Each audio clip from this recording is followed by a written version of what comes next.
Welcome to the CF After Dark Nightcap, presented by the Iowa Distilling Company. We're back. I almost said the post game show. I got so used to that. Yeah. R.I.P. Yeah, R.I.P. until football season. So Yeah. I'm Matthias Schwarzkopf. With me is Dylan Sainer and Levi Stevenson. What's going on, fellas? It feels like it's been a hot minute. Lots happened. I think it happened. What's the last time we actually recorded a nightcap with us three was probably January? No, it's February. It was right before all the tournaments started. Pre-tournament, yeah.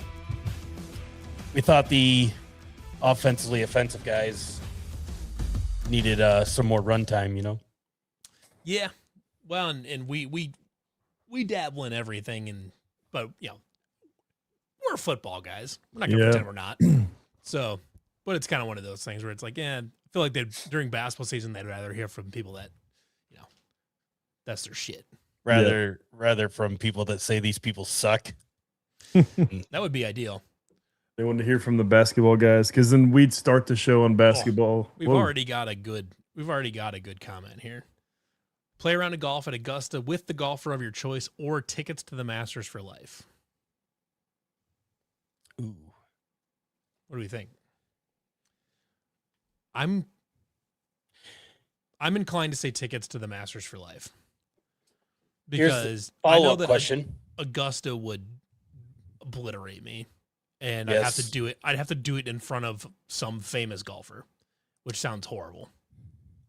If you play the round of golf, do you have the opportunity to maybe get in the lottery for the tickets at some point in time after? Yeah, I guess. Yeah. Does it qualify? Is the qualifier for the first one that you can never go to the Masters again type of thing? Because I feel like if you play around a golf at Augusta, you can get tickets to the Masters for life. Probably.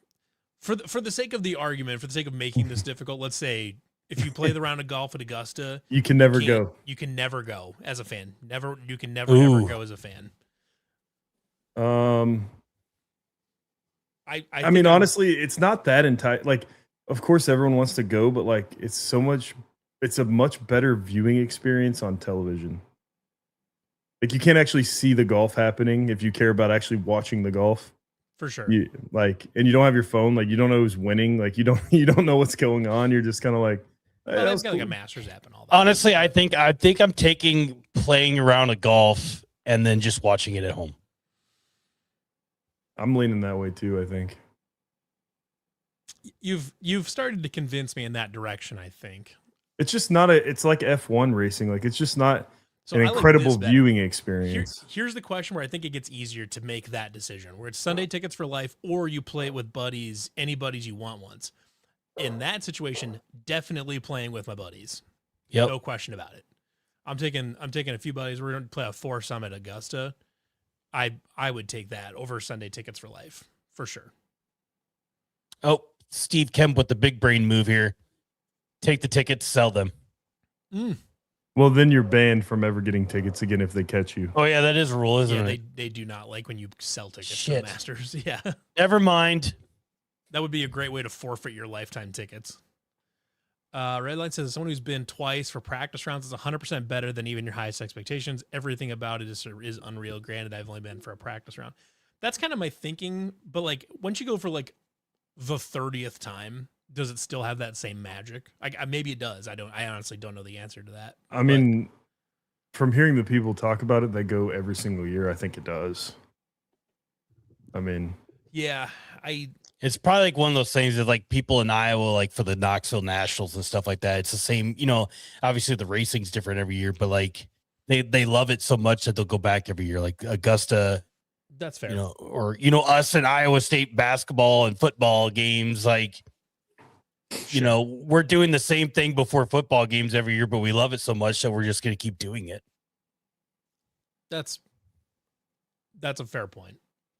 And I'm sure there's people that go to like the Waste Management Phoenix Open and stuff like that every year because that's what you it know, is. and they're doing stuff. Maybe they go down the week before and have an Airbnb with their friends. Are we just doing an either or episode today? The Cyclone Games question isn't even. You take the Natty and lose to Iowa Natty every. in both football and basketball. You take the Natty in both. Win a Natty in football and basketball, but you lose to Iowa every year, or you never lose to Iowa. Oh, you taking the Natty? Yeah, two Natties. Yeah, easy.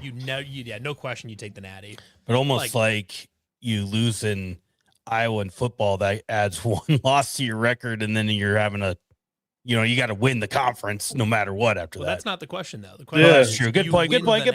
Yeah, good point. But so we're winning the conference. It's also a bit of a loaded question because you win a Natty, you're probably not losing to Iowa for a while. One Natty is worth 100 losses to Iowa. Yeah, it doesn't matter. Like it's a Natty. It's its own thing. So it's cool to be. It's how much Big Joe's saying I'm sounding quiet again to everybody else, but I don't really you sound normal. That's what I'm saying. Is like I don't understand how this works. Why am I quiet compared to everybody else? You keep talking. Let me look at something. See, Cyclone Dave says I sound beautiful. So I'm gonna bump you up to 156 because that's what I clicked. Oh shit! It went right down to 144. I don't know what happened there. And Steve says I sound fine. I think it's when you move. Like, oh yeah, it is probably when I do this because my mic is pretty sensitive. So if I need to do a better job keeping my face in front of the mic, that's one thing. Don't fucking move your head ever. Yeah, this is a sensitive mic, so that's probably why. It can have its feelings hurt if I get too far away from it.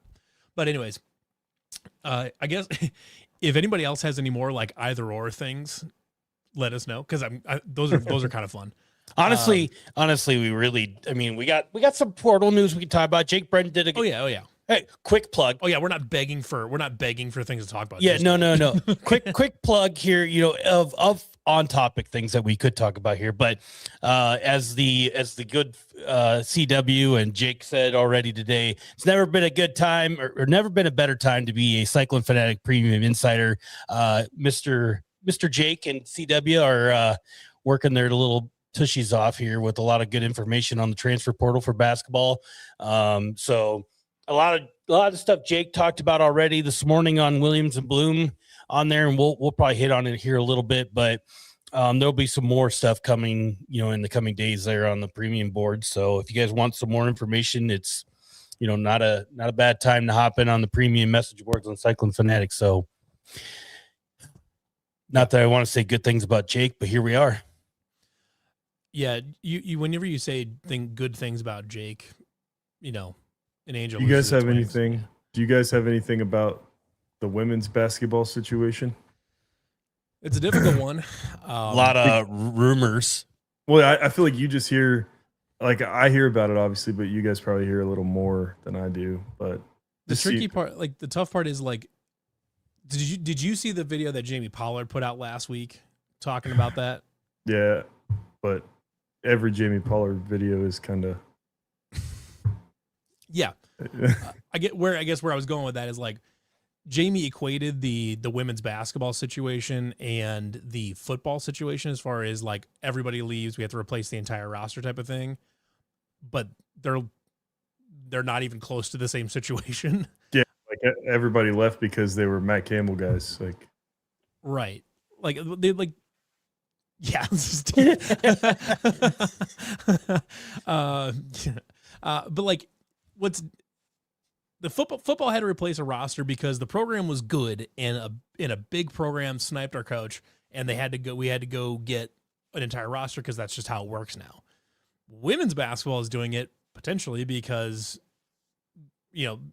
like there wasn't a coaching change happening to current coach and inside the walls, right? So like it's not because of a coaching. It's literally the opposite problem. It's not we had to replace a roster because of a coaching change. It's potentially we have to replace a roster because we didn't make a coaching change or something like I'm not saying I don't want anybody to extrapolate that into anything it's not. But what I'm saying though is like it's two completely different situations, and it was frustrating to see Jamie compare the two. And also he was saying like, oh well, football's got a roster. It's like, no shit, we're a Power 5 team.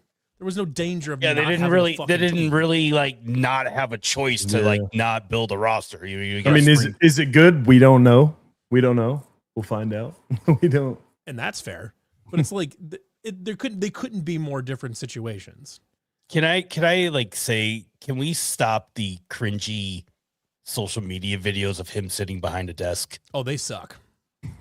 Like, I'd almost rather him just come out in front of a press pool and just start talking. Like, but see, the problem though is he's got to answer questions. Then I don't care. It's almost worse that way. Like him sitting behind the desk. It's rehearsed. It's scripted. That's the point. It has to be scripted. That's it. I know, but it almost is worse. Just, I mean, everybody like definitely worse. Yeah. Everybody looking at that video was like, why? Just like, it was almost better just like not say anything. Definitely would have been better to not say or anything. Just make the social media post that Bill Fennelly had with a thing and just call it a day, and then have everybody bitch at you in social media anyways, you know? I don't know what's going on, but that guy's awesome. At least to me, he was always. Jamie yeah, that's Pollard? No. Bill Fennelly. Oh yeah, Fennelly's awesome. The couple times I've talked to him, he was awesome. You know, I will say, like, I've kind of changed my tune on it a little bit, but you know, I'm not, hands up, I'm not like the big women's basketball fanatic. Like, I'm not going to pretend to like say this, that, and everything about women's basketball. But, you know, there comes a time when you think the trains hit the end of the tracks. And I was saying it on Twitter that, you know, I think the trains kind of hit the end of the tracks here on the Fennelly era. But it's also, you know, you recognize that it is a pretty tough move to make because of the legacy of Bill Fennelly has had here at Iowa State and what he has done for the women's basketball and women's basketball in general.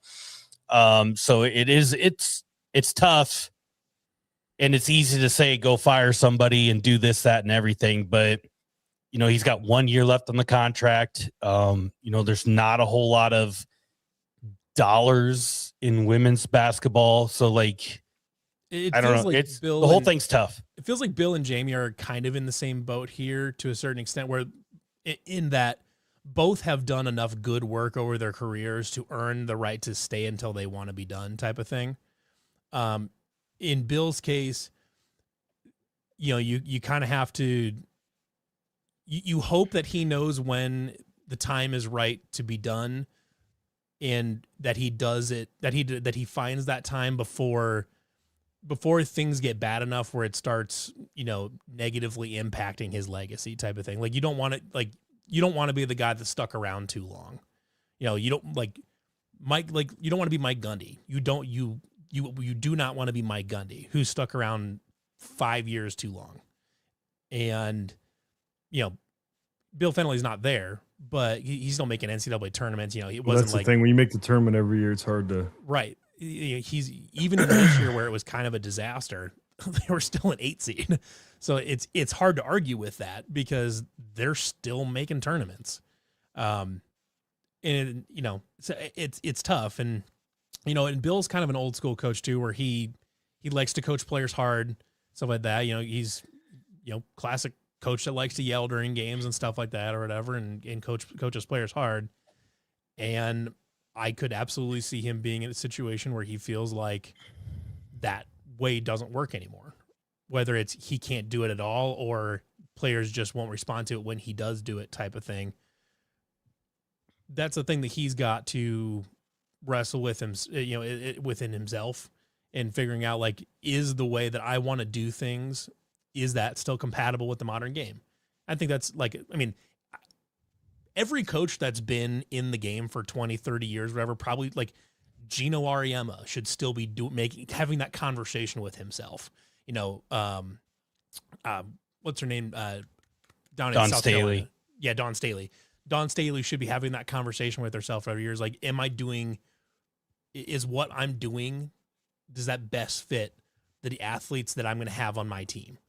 Well, the thing with those two programs, it's a little bit different than our scenario. At least, you know, there is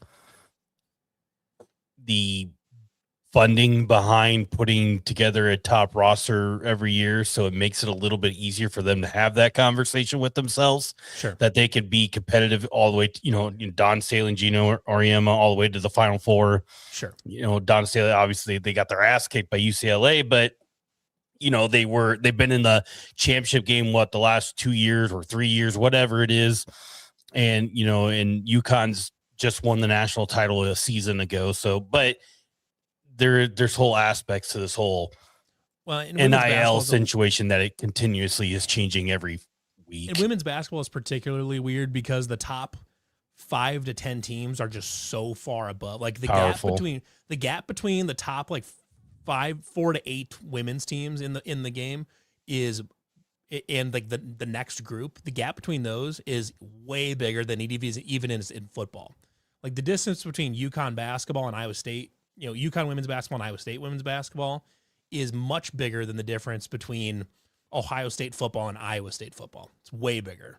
Right. And that's a really difficult thing to overcome. In the end, shots can fall, shots don't fall. You get breaks and stuff like that. And sometimes you get there, but like it, for the path for the women's program to become a top 10 program in the country consistently and, make Elite Eights and all that is more difficult there. So you have to figure out what's the best way I can make sure that I am getting to that spot as often as possible. And, maybe it's Bill, maybe it's not. But after this season and after you're having to basically rebuild all but with 3 players, they need to have a conversation within the, Bill needs to, has to have some self-reflection there. He needs to have a conversation with his staff, with the players that are coming back, with the athletic department, with Jamie and all that, and just make sure and feel and figure out, like, is this when my contract's done at the end of next year, is that just going to be my thing? And next year is kind of my finale, my farewell tour type of thing. Or are they going to keep trying to do it? Because having the want to and having the fire in your gut to keep doing it is not the same as being able to keep doing it. Yeah. So I don't know. It's difficult. It's awkward and difficult no matter what happens, because Bill is Iowa State icon. I mean, he is. He's a legend at Iowa State, and he deserves to be there. He deserves to be on the athletics Mount Rushmore, probably. And it was tough to see how the season went down, and you want him to stay on the Iowa State athletics Mount Rushmore, and they got to figure out the best way to do that. Okay. Same thing here, Mr. Sean. If the Bears win the Super Bowl but never beat the Packers again, or the Bears always beat the Packers but never win the Super Bowl again, same thing as the Iowa thing for us. I'm taking the Super Bowl. Super Bowl. Yep. If you're not playing to win championships, what are you playing for? A Super Bowl's easier than a Natty, by the way. But to win, you mean? I would agree with that. Winning a Super Bowl is easier than winning a national. Yeah. I would agree with that. Yeah. I thought you meant like you'd rather have a Natty than a Super Bowl. I'm like, wait, what? Give me the Super Bowl. It's an interesting conversation. Yeah, like I would rather my college team win a Natty than my NFL team win a Super Bowl. Yes. Like let's say you had won one at Iowa State and you won one with the Saints. Like the Iowa State means more. That's actually kind of my thought too. Yeah. I would agree at least with to that. me. I mean, I'm not a player, but yeah, that makes sense to me. It just I think you could make the argument like on the college side of things, just because there's like more. Well, one, you could go back to the fans, right? There's more family ties involved to the universities. There's, your kids become Iowa State. I mean, the same thing happens as like people become Packers fans, people become Bears fans, but then like, your kids go to school there, they're part of the university. Then on the football team, there's more guys that are on that team that could win a title than will ever touch the NFL. Yeah. So, I mean, but also you're like one of 32 teams, right? Well, like, and the NFL has a built-in balancing system with the draft where theoretically teams that are bad can draft their way back to being good. College does not have that. Unless you're the Browns. Well, if you're bad at drafting, then you're going to stay there. But there's a reason that for the most part, outside of like a few franchises, and this is the same with every major pro sport, is that with the exception of a few just terrible franchises, all of them have teams that go up and down all the time. Right. That's why almost every team has won a Super Bowl. Not the case in college. Yeah. Yeah. for the most part. Like the Super Bowl almost is the biggest prize in the biggest sport, but it's a bigger accomplishment to win a natty in college football, I think. Like, as far as it's like harder to do. The last 30 years, like you could go up and down the NFL teams and like you could probably find a point in time that every team has had a chance to win a Super Bowl outside. Like, I mean, I can't think of a time that the Browns had a chance to win the Super Bowl in the last 30 years. Like, it does not ring a bell whatsoever, but maybe 28 out of the 32 probably have had an opportunity or gotten, to the whatever. So, pretty much surely every team has made like the conference title game in the last 30 years, just in general. I mean, in general, Super Bowl era. Like the Browns have, years ago. The Browns like won Super Bowls back in the 50s and shit, or whatever. Well, championships, not Super Bowls, but other than, I guess the Lions made the NFC title game against the 49ers. Yeah. The Vikings have been there. The Jets have been there. The Texans have not, but they're also a younger franchise. The Texans were in the AFC title game. Yeah. Yeah. And then you have the Bills, but like they've lost multiple Super Bowls. So like, Yeah. The Bills have been really, really good for the last 5-6 years. Chargers have made a Super Bowl. Chargers have been there. Yeah. I mean, like every team has like been close or there. Even the Browns. I think the only ones are Browns, Jags, Lions. Jags have been to the AFC title game for sure. Texans. I think it's Texans, Jags, Browns, Lions have never played in a Super Bowl, I think. That sounds right. But either way, yeah, I mean, it's kind of it's an interesting conversation. Like then would like a college basketball title be more meaningful than an NBA title? I would agree. It's much harder to go through the tournament. You can't lose in the tournament. It is, but it's also like we've talked about it. It's not a very good way to determine. It's a bad way to. but that's maybe why I think it's even maybe a stronger case that like winning March Madness is a bigger deal than winning the NBA title. Because, yeah, I mean in the NBA, like 9 times out of 10, the best team is going to win at the end. Yeah, right. But the odds of them going undefeated are basically zero. Like they like nobody just sweeps their way to a title. Right. Versus like you have to win a bunch of games right in a row in March Madness, and it's one and done. You're not going to get a second shot at this team. It's one and done. It's matchup dependent. Although this year, I think the best team probably won it. Probably.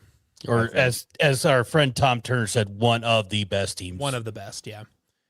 There was the group up top. It's Michigan, Arizona. For a long time, I don't think people put UConn in that top one, but they shouldn't have been there. They were in the conversation for the 1 seed for a while. Yeah, but like it should have been Duke. Like all you got to do is not pass the ball, like to turn it over. Right? So you just don't. Here's how you would do it. Here's how you would do it if you were trying to preserve some level of March Madness. You'd have to cut down the number of teams. You'd probably cut. Well, we're going to 76. So here's how you do it. Here's how you fix the NCAA tournament to make it poop out the good champion. So here's what you do.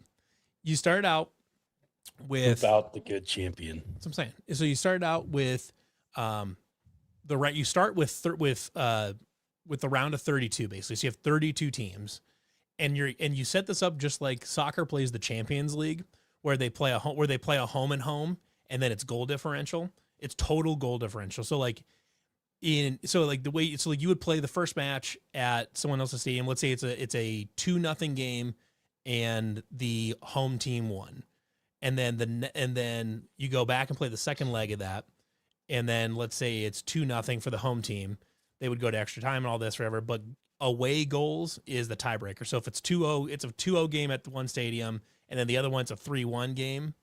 It would still be a 0 goal differential, but the one team would have an away goal. You could do something similar to this in college basketball, where you play 2 games against this team, maybe like play once Friday, play once Sunday, and you go off of total differential. And then if you want to have you just either go straight to overtime without no tiebreaker and just go straight to overtime in the second game, or you could find some tiebreak if you really wanted to. But I think you do. I think you do a home and home. See, Steve Kemp's shitting on my idea. Pooping out a champion. I mean, that's kind of what March Madness does now. Yeah, really? I mean, like you said, imagine Duke going to play UNI. That's what I'm saying. Is like, let's get to the round of 32. Let's see Duke play a home and home with UNI. The way you were describing that, like initially was like, oh, so we're doing the players era tournament, and then you said away goals. I'm like, oh, okay. Yeah, no. So you play a home and home, like the first, like do the round of 32 as a home and home, like an actual home and home.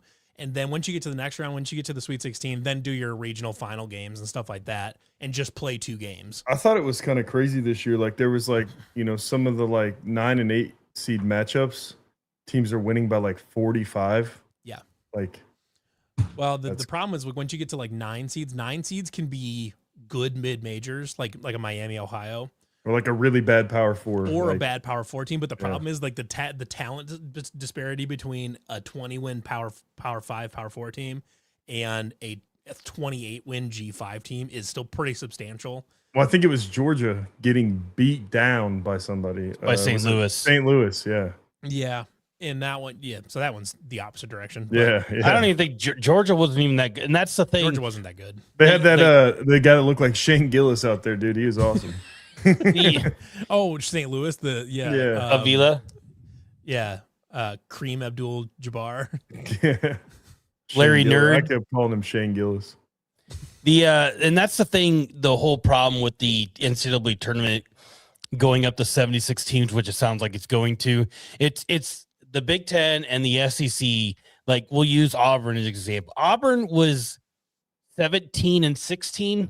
Don't quote me on that record, but it was pretty damn close to that. Yeah, they were close to 500. And they were in the last 4 out, according to the committee's standards. Terrible. And so these conferences are like, oh yeah, we'll sneak a few more teams in with getting the 76. So you're gonna, which I'll give Auburn credit, they did win the NIT, but that's like whatever, going to McDonald's instead of going to fucking Five Guys or something like that, But it's just they're gonna squeeze in teams like that, and then we might get okay basketball games in this first round thing, which is fine, but like in 10 years will we bitch about it? Probably not, but they don't need to do it.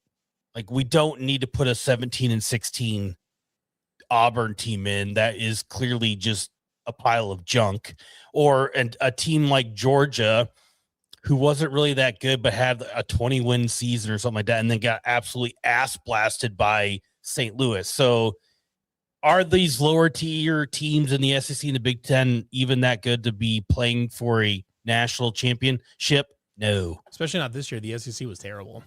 Double elimination would be cool. Double elimination I would be in favor of.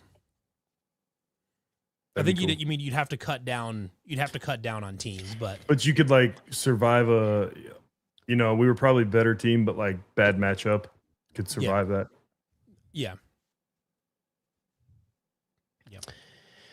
Just 1 year, I want an injury to not happen to Iowa State that derails something. All I'm asking for, it wouldn't have made a difference. I know, but like all I'm asking for is, I would disagree with you, but dude, we got. But having bad. having a 6'8" second team All-American out there to I know. Bounds, yeah, but also like we just didn't show up. Now, do we show up if he's there because the morale's a little better? Maybe that changes it. Well, a lot of extra pressure is taken off of Milan.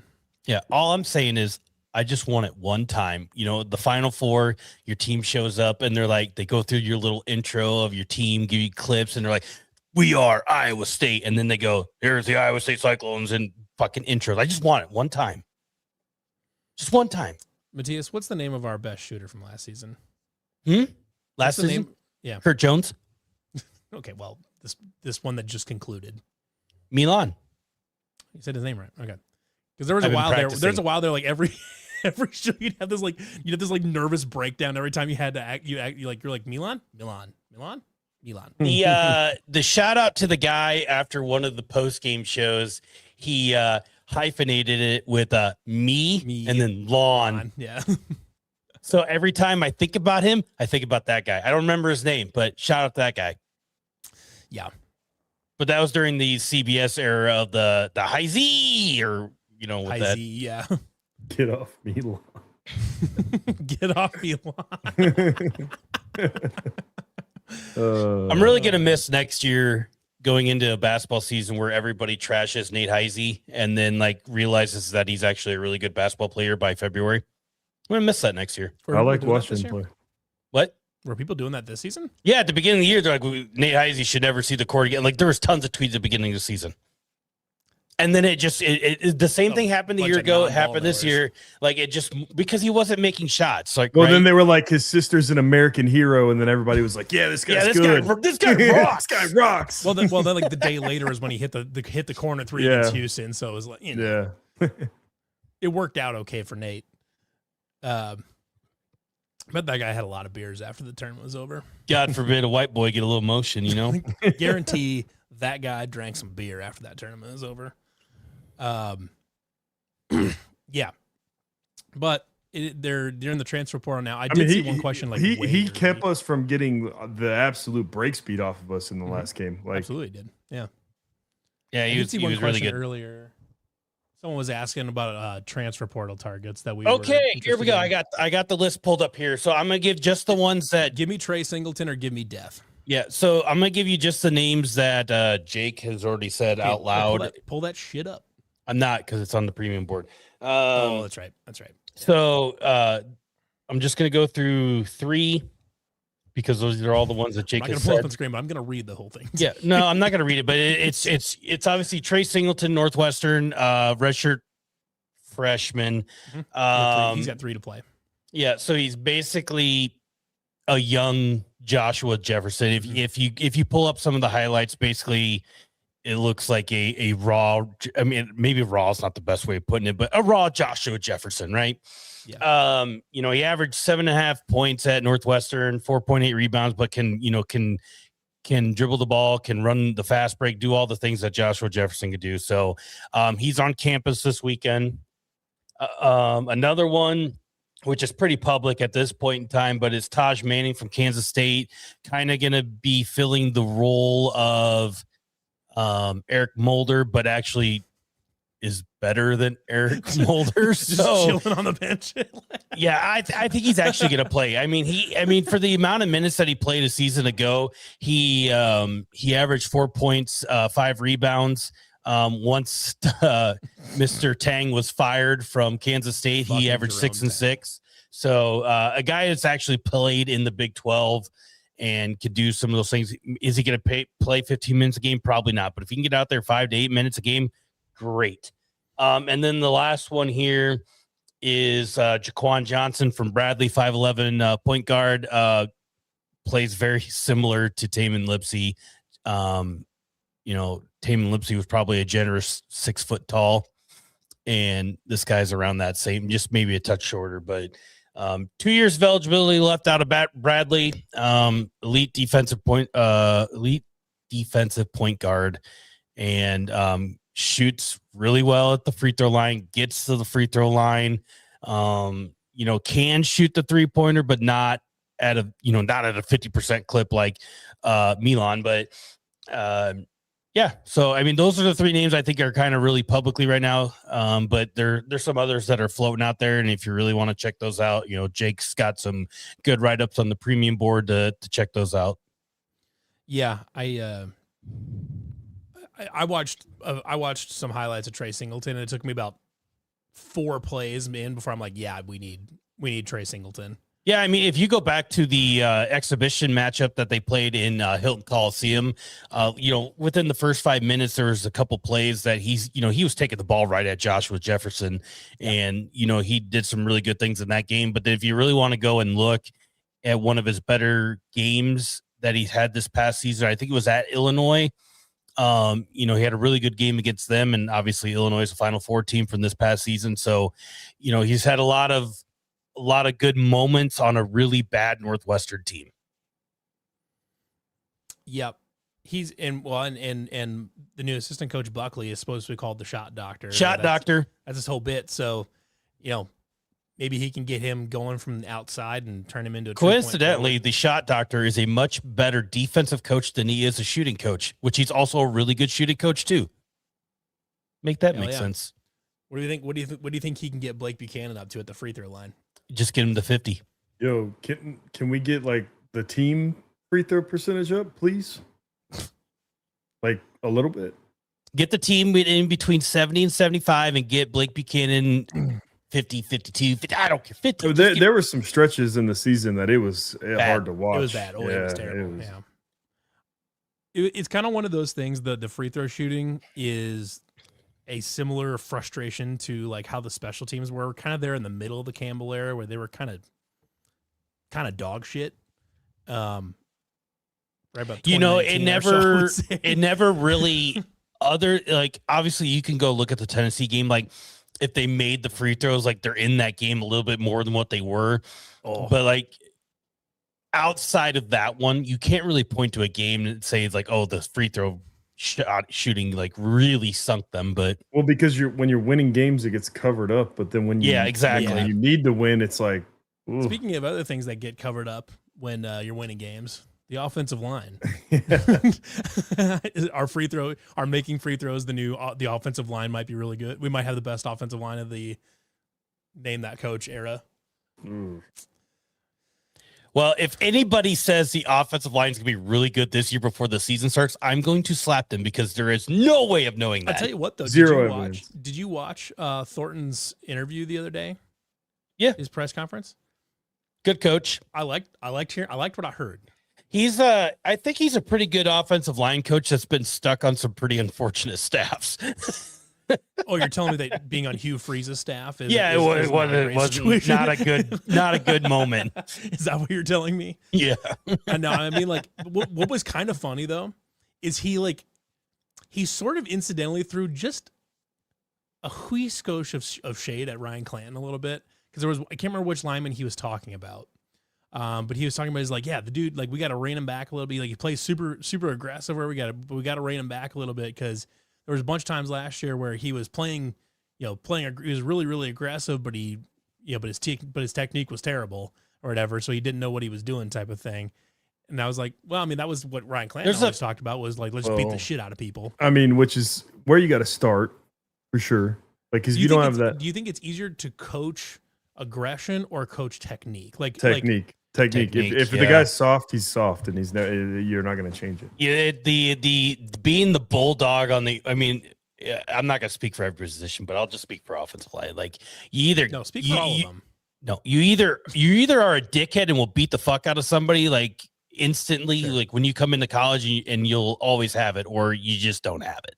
So to me, it sounds like you recruit aggression, then you teach technique. Right. Type of thing. And it sounds to me like, because I mean, this guy was already on the roster, so he was coached by Ryan Clanton. Well, I'll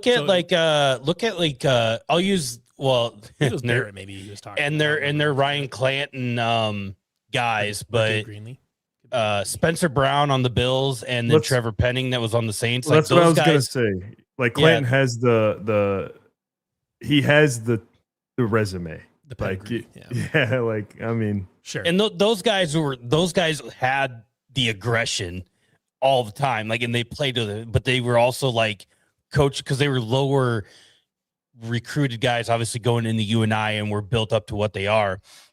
But they were the aggression, then the technique, and obviously, and I think actually Penning he got kicked out of practice when I was there. Didn't he just retire? Yeah, you were telling.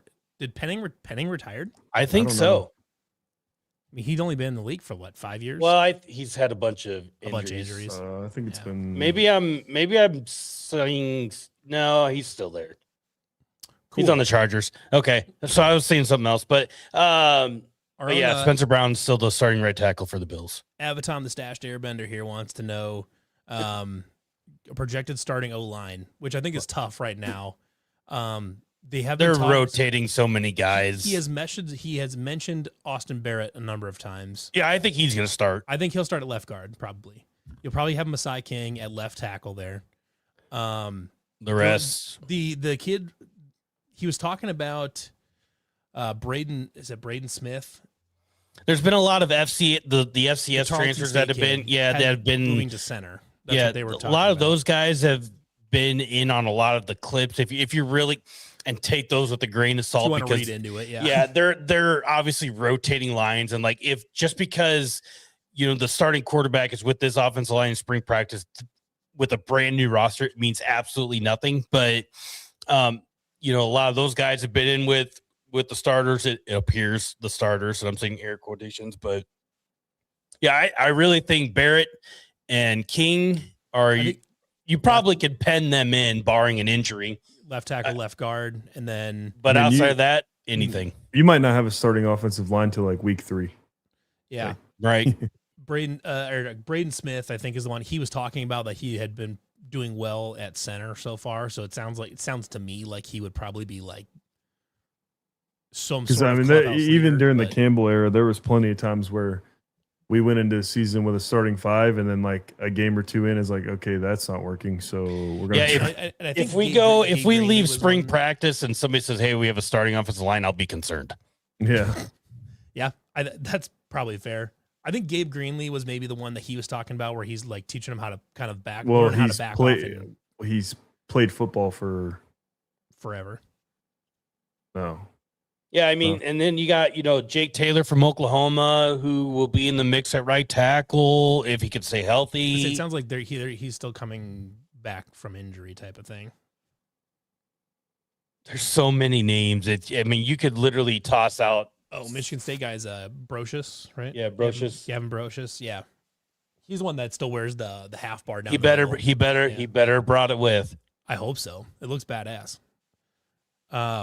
Honestly, if you're going to wear that face mask and you aren't a starter, that's on you. Yeah.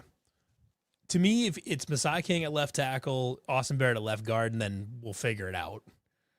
The rest of the way, like quarterback, obviously you could put in Jalen Raynor. You probably can pencil in Jalen, barring a massive upset in spring ball and fall camp. But the rest, fuck, who knows?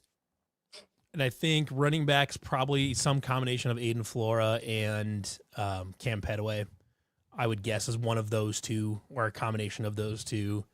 Receiver, the staff has been mostly talking about Dom Overby, and the kid from Michigan State. What the fuck's his name? Evan Boyd. Evan Boyd, that's his name. Oh, sure.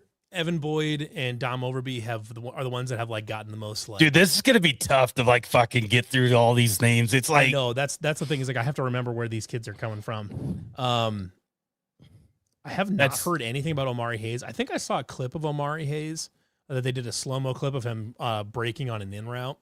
And it was kind of weird. I even sent it to Marchie, asking him about it, because he was breaking in on his in route. He hit his plant foot on the outside. He was breaking to his left, and he came up, and as he was coming around the corner, he had he had like a chicken wing coming up here on the inside. I sent that to March, and I was like, that doesn't look right. And he's like, well, if he's fast out of his break, it doesn't really matter. But like, if he's not, that's going to be a problem. So I was like, okay, it's spring ball, and I'm not sure exactly who it was. I thought it looked like Omari Hayes, but I wasn't sure. But that's nothing. I just thought it was an interesting thing to note. Usually in any formation on any position, chicken rings aren't good. That's not great. Tight end, I don't know. Maybe Keaton Roskup. Maybe. No offense to Keaton Roskup, but if he's starting tight end, I'm also going to be worried. Tyler Fortenberry, maybe. I think. Obviously, tight end's going to be less showcased. For sure. And yeah, it has been a lot of under center I've seen. I will fun.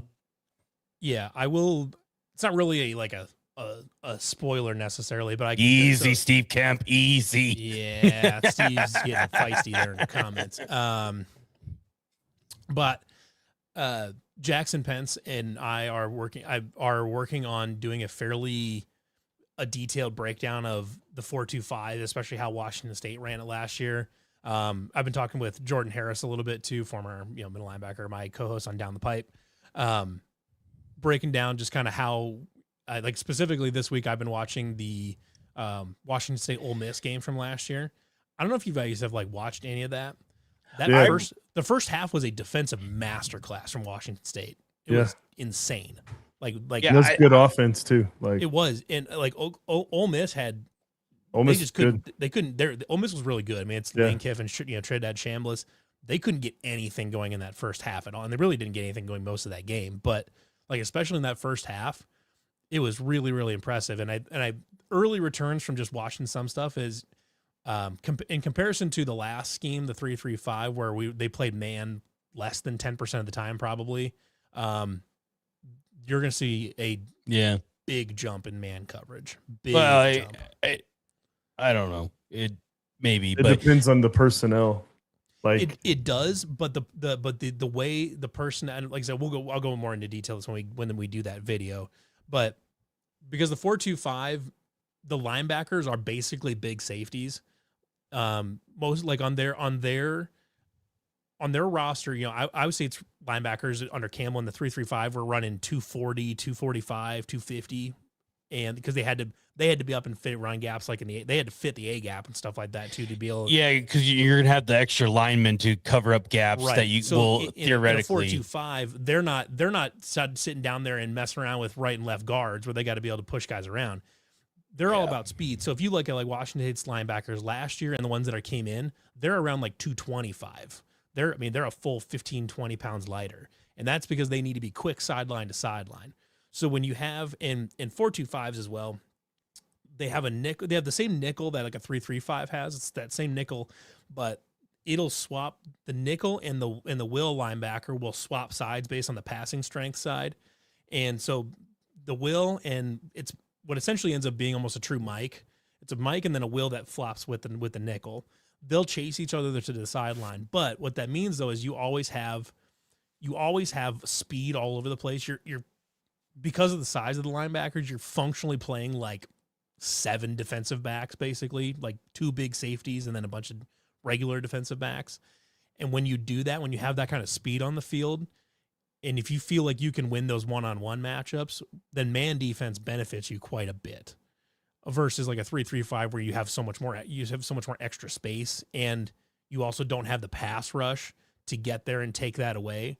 When you have a 4-man pass rush consistently, the quarterback shouldn't have as much time to throw, and guys don't have to play man defense quite as long. So it'll be interesting. It'll be a cool video when we get it. Really, in a few weeks. Really quick here before I'm gonna lose it. I'll go back to football here real quick. Stormy is asking, according to Blum and Jake this morning, TJ and Milan talked about the future. Any news on this? According to Jake, no. Earlier today. Yeah. And this is here's another thing I've been thinking about too with football. We're gonna see probably the offensive struggles a little bit and just trying to find their way here initially on. But having Kyle Conradi back is going to be an absolute weapon inside the 50, like you're saying here, Stormy, that you can at least generate some type of points when you do struggle to get into the red zone, or maybe once you get past the 50-yard line, what can you do there? So having that kind of weapon when your offense may struggle to score touchdowns early on is going to be huge. To your point of you're having that breakdown of the 4-2-5, I was thinking about how we could do an offense, because I think I know what the offense is going to look like, but how we could do it without the NFL telling us to go F ourselves. Well, so the thing with that though is that analyzing things counts as its own. It counts as taking this thing and using it differently. So because I have found like the all 22 footage, with the Lions and the Bears, but I don't know. I'd have to check into it, but I believe because you are analyzing the film specifically, it's just like if playing a song on a YouTube video, it does not violate copyright if you are analyzing the song, if you're going through and analyzing chord progression, and all this. I remember like when I was getting into the league, I did podcasts where they'd pull up NFL tape and college tape, and we would talk about it all the time. So. Well, let's look into doing that, because constitutes like a new product, so that like you're not just ripping it off. Because I have it, but let's look into that to make sure, because I think we could do a podcast with the Bears and Lions footage, and it will be very close to what we're probably going to do. I will check, but I believe we should be good to go because otherwise, I mean, there's lots and lots of shows that break down film. So I got to download it, but I've been sitting on it because I'm like, I don't know if we can actually use I'll check this. into it, but I believe we should be able to do that. Pass rush is going to be fun. Pass rush will be good. I We're can going to tell get you to right see now, sex. you can watch that Ole Miss tape, and you are going to see them running stunts that actually do We something. are going to get to see the quarterback get sacked. It's going to be fucking sweet. And that's another thing with your man-to-man stuff there. Like it's easier to do that when you have a defensive line getting to the quarterback. And so we're hoping that obviously is the case. If you can take away if you can take away 2 to 3 seconds or 1 to 2 seconds off of a play because of the pass rush, that's 1 to 2 seconds that another guy doesn't have to continue to guard in man coverage, which is a lifetime. Mm-hmm. Yeah. I hope we see a lot of sacks. I mean, they still run lots of like combo coverages and stuff like that, but instead of like less than 10% man, I would not shock me to be 30, 40, 50% man or more. Yeah, because I mean the old defense was great. It did its purpose. We've talked about it, but like sometimes watching the quarterback have 8 seconds, you're just like, oh my god, oh my god, oh my god, oh my god. You want to punch yourself in the face. Yeah, the 4-2-5 is gonna take more risks. Like it's gonna be more aggressive. It'll attack the ball. We're gonna give up so many more big plays than we used to, but you're also gonna generate more turnovers. You're gonna generate more negative plays. Yeah. The risk it's a more reward aggressive defense. Yeah, risk reward. Yep, and I think I like the idea that like the 3-3-5. You said 3-3-5 did its job. It was a good defense for a long time, but there was times, especially like in critical moments, there was times where it was more playing not to lose than playing to win the game. The 4-2-5, because of the way you can be aggressive with it, all you got to do is bring one linebacker and you've got a 5-man rush, and that's a good way to get to the pass rush to get to the passer. Yeah, doesn't it feel like a sin? Like we're sitting against Coach Heacock here a little bit. Right? Yeah, shout out Coach Heacock. Yeah, we're cheating on Coach Haycock a little bit. Haycock, he's got the names, dude. It's Haycock. He had a Milan. Now he's like Heacock. Like, it's Haycock. Yeah. It's Haycock. Always been Haycock. But he was here for 10 years, and you're like, fuck it. Still pronounce his name wrong. Hey, somebody said it earlier. We won in. That's a new one. Dylan sounds like Shane Gillis. Yeah, except for I'm like funnier. We won in softball today, right? Yeah, we beat Iowa in softball today. 7-0 in the 7 most popular sports. Mm-hmm. Yeah. But yeah, the 4-2-5 will be a more aggressive defense. Like I said, like Jackson and I are going to go through that. We're going to have with tape, we'll have the X's and O's. We'll be drawing on shit and showing how run fits work and things like that. It'll be a good, fun breakdown. But we should be able to do that with the offense. I like it. Well, and I'm gonna wait till after the. I mean, I won't be at the showcase, but I mean, you'll be there, and We're waiting till after the showcase. Yeah, I'll wait till after the showcase to do it because, like, what I think is gonna happen, but versus what they'll show at the showcase. They come out and they start running 5 wide. Yeah, they're like fucking 5 wide, running gun. Fucking. All right, well, fuck that shit, I guess. Rolls turned into an air raid guy over. No, yeah. Fuck. Nope. We're just running the wing tee. I'd be down, honestly. That'd be hilarious. You wouldn't even have to convince me. I'd be like, let's fucking do it. I don't give a shit. 3 plays. There's still plenty of schools in Iowa that run. We ran in high school. My high school. I ran in high school too. Yep. Yeah. There's still plenty of them that do it. So like, you're blocking at the waist, right? And then, we're talking about the chicken wing, right? Chicken wing's acceptable in blocking in the wing tee, right? Well, my first time in college, because it was so, you're used to doing it when you're blocking somebody, and I fucking did it. And the coach runs up to me, grabs me, he's like, "We're not here with this West Bend Mallard bullshit anymore. You're going to fucking get in the chest of somebody, and you're going to block them like a man." I'm like, okay. Okie dokie. Guess we're not in fucking West Bend, Iowa anymore. Goddamn. I'd be curious too to see. I'd be curious to pair that, like the Bears and Lions type footage. I'd be curious to pair it with like what Auburn's offensive line looked like a little bit last year too, and kind of see what they do. Oh, that'd be fun in tandem. Just see what kind of blocking schemes they are using. Well, and I think with the limitations of, maybe this isn't fair to say because we don't know you, but let's say an assumption, limitations of personnel that we have offensively comparative to, talent wise that we had, previous years.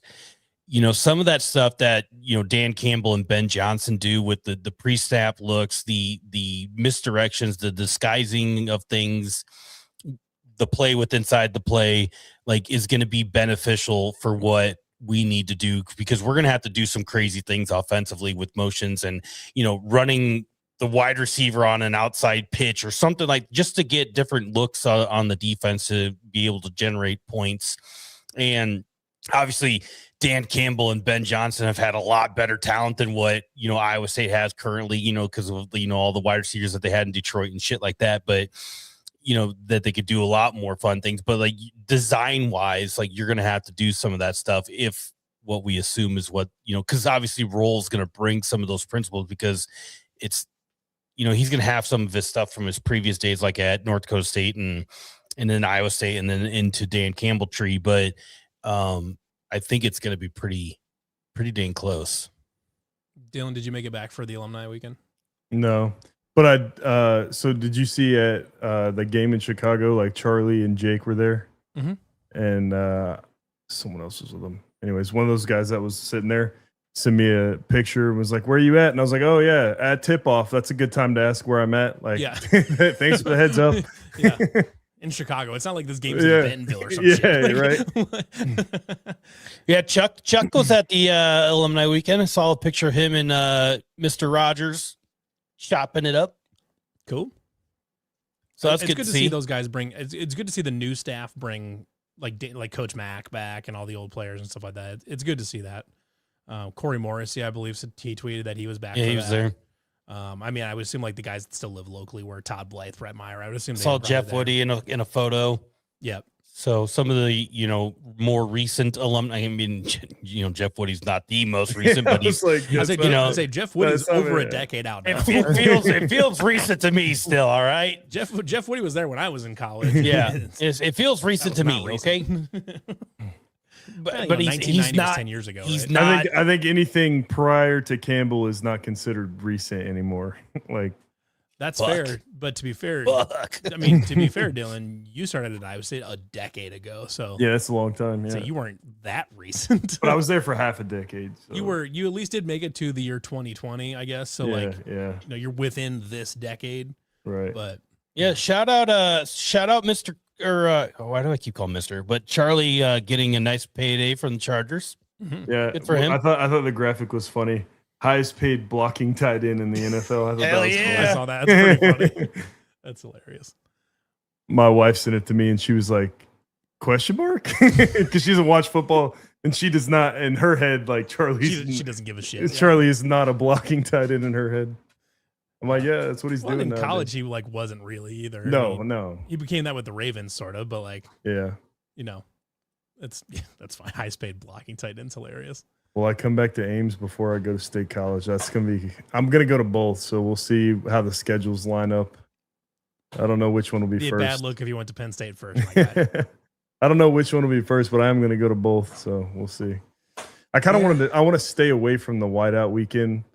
Like, my buddy went to Penn State and he's like, it's too busy. Like, it's not worth it. So I got to pick games for each and figure it out.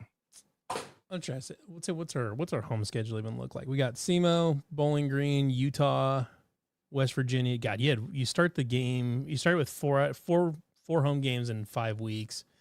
Then you're at Provo, at Arizona, Oklahoma State at home, at Baylor, Cincinnati at home, at UCF. And then Kansas State at home for the final consecutive Farmageddon. Yeah, I gotta come before that. Too cold. You've already lost your cold resistance. No, I literally have. Like, it'll be like 40 degrees outside. I'm like, it is freezing. Who other than the Northwestern kid is in town this week? I believe the kid from Kansas State is. Right? Matthias. Tomorrow? No, on Saturday, yes. He said this weekend. Yeah. Yeah. What the fuck was his name again? Eric Mulder, but not. Right? Yeah, not Eric Not Mulder. Eric Mulder. He is a burner. Oh shit! It's a Taj Manning. Taj Manning. Yes. I'm. This is much like the football team. I'm having to learn these guys' names right away. Yeah, Dude, the forgive me football for. team is like the stuff on social media is like so hard right now. Mhm. Like you used to watch a video and you knew Like, every oh, I single knew that. person, and now you're like, No fucking clue. Will this be our first trip to the bounce house ever? I believe so. Yes. Well, no, it's not. Because they play at Camping World Stadium, don't they? No, they play at their own. Oh, they have their own stadium? Yeah. Okay. On it's on campus there. I thought they shared one with. No, they have their own like that. Well, they call it the bounce house, but the bounce house, yeah. the God, I describe it as it's like built like high school bleachers, but it's not. Let's see here. I mean, it's just that's just the most like until 2006. That's just They like played most Camping World until then. They did okay, so they did previously play at Camping World. Okay, Yeah. USF does share with Tampa, but USF is building their own on-campus stadium right now. Which actually the thing is the mock-up it was pretty cool. The bounce house is that's just like credit to Alex Golish.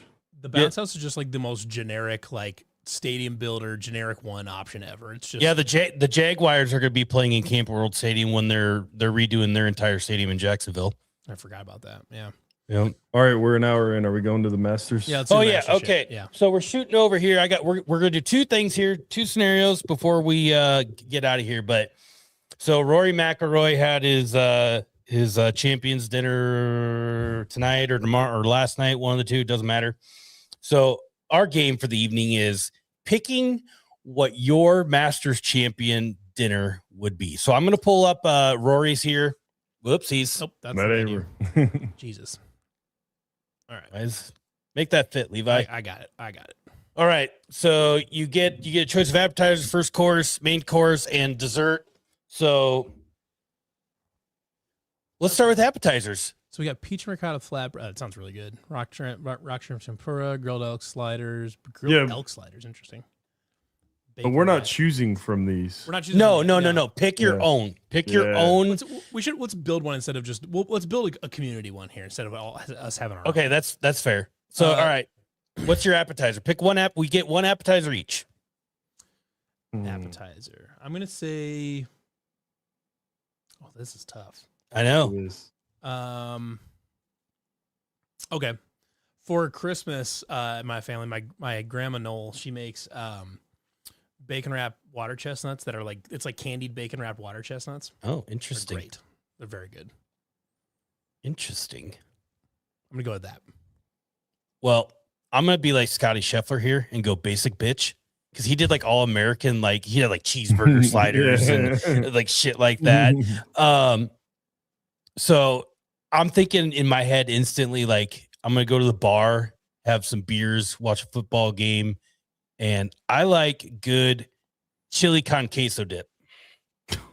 With the beer. Masters dinner. At the Masters dinner. Masters dinner, you having Fuck fucking yeah. queso dip? Fuck yeah, dude. So good. I don't even care. That's a great appetizer. So like chorizo in there at least, like a little cilantro? Whatever you want to mix in with that queso. And It I just was says also like Tostitos dip.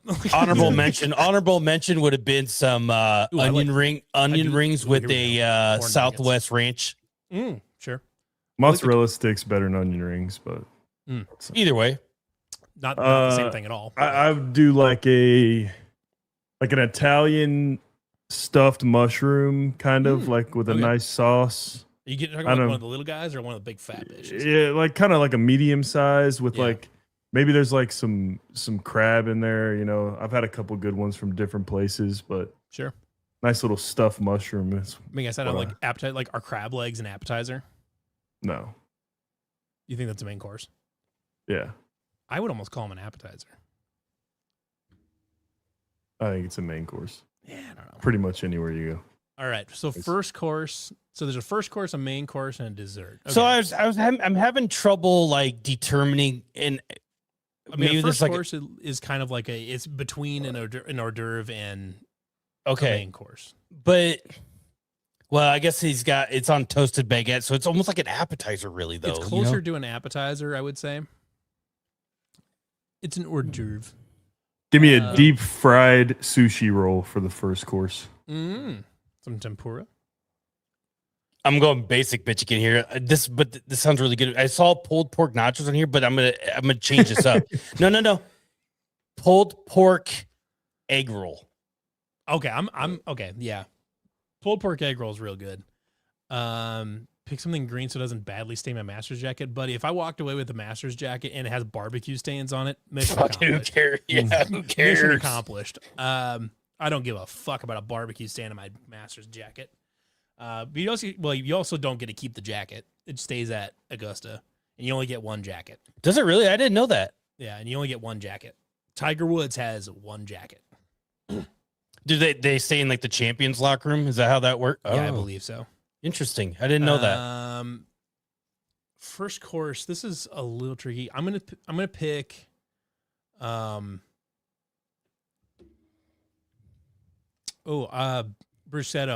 on fresh. It'd be bruschetta with fresh focaccia bread. All right. That's my opening. Fair. Main course. If you guys need time to think, for me, it's a medium rare ribeye. That's it. Fuck! I was gonna say that. That's cute. Did you guys email about that ahead of time? Or? Fuck yeah, we did. No, we didn't. For the sake of being different, I will say, let's do a roasted lamb shank. Okay. We'll do a roast. Actually, you know what? I lied.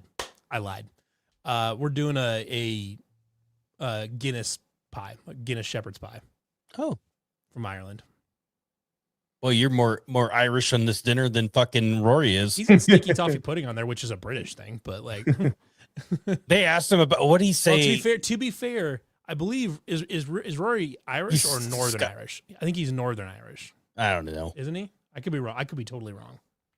They asked him about why he didn't make it more like what he's Northern back. Ireland, so he's They asked him why he didn't make it more like back home, and he said something funny. I can't He remember. He probably said like, "I live in Florida, and I have for decades." Yeah, I don't even remember what he fucking said, but it was like, oh, that makes sense. But all right, we're on to dessert here. We got a good lineup going here. Cheesecake. Ooh. Cheesecake. All different flavors of cheesecake. All of them. Just all of them. Like okay. every flavor This is of really cheesecake. Stupid of me, but it just the first thing that popped in my head for whatever reason was French silk pie. Why? I don't know.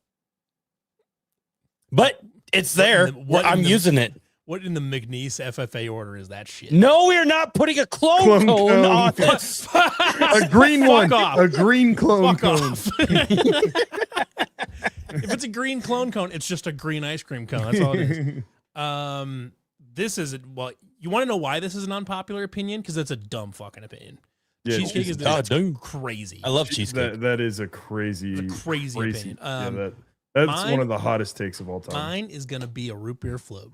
Everyone's having root beer floats for dessert. That works. Root beer floats are on my Mount Rushmore of desserts.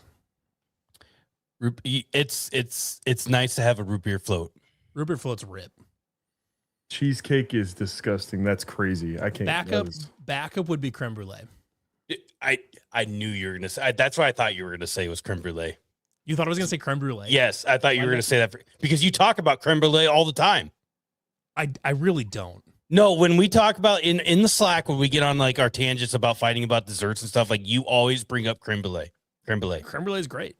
It's actually not that hard to make either. I really thought that's what you were going to say. You know what I'm glad none of you guys said for any of this was a beef Wellington. I'm so glad that you didn't say that. I've never crossed my mind. It didn't even cross my mind. I hate the hype around those things. It's literally a corn dog. It's a corn dog for rich people. It is a higher tax bracket corn dog. And I hate it. It's not wrong. I got. Is there a beverage on here? No, we don't get a special beverage. I don't think they. You know what? Here, I'm gonna change. Yeah, one of the appetizers is a Cookie Crisp White Russian. Yeah, there you go. If actually that would be my second one. It would be a blackberry brandy slush. Beverage is open bar.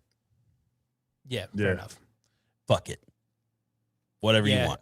Root beer floats. I honestly think root beer floats are my favorite dessert on the planet. Dude, we have they're so so many A&Ws up here in Northwest Iowa. Like, I'll just be cruising around and like let's say it's July. It's 95 degrees outside. Oh, I'm yeah. like, it's like 2:00 in there. I'm getting a fucking root beer float. Hell yeah. Oh, he does have 4 wines at the bottom. Yeah, we get to pick a drink. He has 4 wines at the bottom. Open bar. Guinness. I think Guinness has to be on there. Guinness. I'm gonna put blackberry brandy slush on there. What I like drinking, and a fifth of Fireball. No, Prairie Fire. We don't say the fucking F word around here. Prairie Fire, yeah. Plug hashtag ad. Yeah, we should say. Speaking of not fucking Fireball, would like to say thank you to our sponsors over at the Iowa Distilling Company down in Cumming, Iowa, makers of the wonderful Prairie Fire cinnamon whiskey. A much higher class version of the competitor. Absolutely. And the obviously 1858 vodka, the part of the profits of which go towards NIL fund for Iowa State that we will fund. And if you guys ever, I don't know if you guys, you wouldn't probably had Dylan, but Matisse, you ever had the Saints and Sinners apple pie? Mm-hmm. It's insane. And if you guys, it's really good. And if you guys see me at a tailgate, I will be carrying around a keg of Prairie Fire. Hell yeah, we can get nice. we can get all that shit. We can get all that stuff for our tailgates. We'll absolutely have some Saints and Sinners apple pie at Steve Kemp's tailgates this fall. Go to Twitter right now or Facebook, doesn't matter. Go to the Iowa Distilling Company page and vote for the Des Moines People's Choice. Various different things that Iowa Distilling Company is on board for here. So get in there and make some votes. Our friend Caden here, if you remember from a post game, chimed in because his neighbor was getting plowed. Oh. And he said, yes, they've already gotten she's already gotten plowed tonight, and she's got a fucking puppy, I guess. Nice. Yeah. Wait, okay. So Congrats she already on the got sex. plowed. She's not plowing the puppy. Nope. No. Nope. That's good. That's good. Nope. That's good. Nope. It's not snowing either. So Nope. no plows outside. No, but she's All gotten plowed. Yeah. Yeah, absolutely. She got plowed multiple times during a post game show. Absolutely did. He chimed in multiple times to tell us that it was happening multiple times after the Tennessee game. No bestiality has. Oh, I mean, have you good. seen her? That's good. No, he said that she's not good looking. No, it's unfortunate. What'd she say? What did he say? She was 300 pounds? I don't know. But I think that's our menu, right? We've got our menu. Yeah. All right. Next game. What's our next activity? Final Masters game here before the tee off tomorrow morning for the first round. All right. You get $20. Is that the updated snacks list? I believe it hasn't changed. I actually have all of that stuff in my house. So other than so figuratively, Dylan, you have $20 now, not in your fucking house. Honestly, $20 feels like you could get almost all of it here. Like, yeah. All right, You should we need $10. lower? Let's go $10. $10. $10? All Let's right. make it a little more. Is it lunch? Is it lunch or is it before? Because it served You till have- 10 a.m. So Oh, you can get Oh. breakfast if you want. Yeah, we're saying this is brunch. We're it's 9:30. We're getting shit. It's 9:45 where you can get anything you want. That's the Okay. 2016 prices. Yeah, see, I thought they haven't updated them. I don't think they changed them. I think the menu has expanded. I think there's more shit for sale. are you scamming us? Matthias, this is This is rough. Oh, yeah. It is The different. menu's quite a bit bigger now. It All right, is. you got a picture of it there, Hot Rod? Yeah. Share that bitch. Well, how do I get this picture? Wait, is this is it a black menu now? Yep. Yes, Yep. it is. Okay, I got it here. Hold on. Okay. Everybody. Oh, that's right. Because we said $20 because the Masters prices did go up just a bit. All right, let's try this. Damn. They went up. That's crazy. This is horrendous radio. There we go. Okay, we've got egg salad, pimento cheese. Apple slices, baby. All right. All right. All right. Are we going back to $20? We'll go back to $20. Inflation. Yeah, inflation. Yep. Ooh, I can tell you All what. right. I'm saying Is that the right one, Brizzo? You I'm sent saying, it to I'm me. saying, Yo, $3. can we talk about the beer price difference from the last menu? Holy moly. Yeah, let's go back to the old menu. I can tell you right now, I'm saving $3 at the end there for that Georgia peach ice cream sandwich. Jesus. It was $3.75 for a domestic. And 10 years ago, yeah. $6? Holy. All right. So we're going brunch. Yep. Where you can order anything on the menu. Okay, so I got $20. Okay, well, I'm first. I'm going with we're going with the pork barbecue, and we're also going to get the pimento cheese. What's that fancy font there? What's that say? Oh, I don't know. And beverages. Crow's Nest. Crow's Nest. It's it's probably a fancy booze. I thought it said something neat, but maybe not. I think it's Crow's Nest or something like that, and it's a fancy booze because it's $6. Okay. So we're going pork barbecue, pimento cheese for $4.50, and then we'll grab a ham and cheese on rye. Love me some rye bread. So that gets me up to $7.50. We're also gonna grab some mixed fruit to put me at $10, and a chicken biscuit to put me at $13. Actually, no, we're not gonna do the chicken bit. We're not gonna do the mixed. Yeah, we're doing the mixed fruit, not the chicken biscuit. I'm already locked in. Okay, I'm swapping out the ham and cheese for the chicken biscuit. So I've got pimento cheese, pork barbecue for $4.50, chicken biscuit to get to $7.50, fresh mixed fruit to $10. Then we'll go with a import beer. We'll go with a Guinness. I'm just gonna say they have Guinness. I don't know. We'll say they have a Guinness for $6. That gets me to $16. And then we're going a Georgia peach ice cream sandwich for $19. I really fucked this up, but I'm sticking with it. But Dylan, you go. You said you're locked in.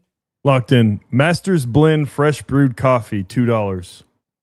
And 3 beers, $20. Done. All right. Coffee and 3 beers. Here we go. How do you solve the issue of coffee tasting like butthole? It doesn't. Yeah. Coffee tastes horrible.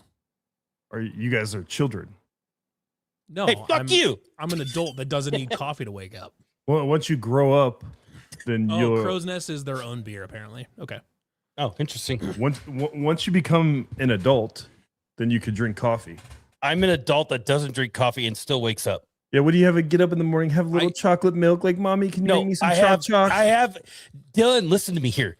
I have air, oxygen. It's free. I exercise my free will to not drink butt water. That's what I do. I wake up and I just wake up. Yeah, it's only like been around since, I don't know, ever. Yeah. And it's tasted terrible the whole time. All right, you guys shut up and listen to me. Here we go. It tasted like shit the whole time. All right. That's like coffee is dirty bean water. That's exactly right. Coffee's dog shit. Here we go. I hear nothing otherwise. I'm going 2 beers. How do you guys shit in the morning without coffee? I fucking get on the toilet and I shit. Jesus. All right, enough of this coffee talk. I'm going 2 beers, $12. Okay. 2 egg salads, $3. 2 so I'm up egg to salads. 2 egg salads. That's love crazy. me some egg salad. Oh my God. I fucked up after the egg salad, but I'm sticking with it. I'm committed at this point. I'm really mad I didn't go Dylan's route and get 3 beers. 2 egg salads. 2 of them. You know, I could really go 3 beers, 2 egg salads, and have $18, and I have $2 left for some southern cheese. Bro, you can't add either. Whatever.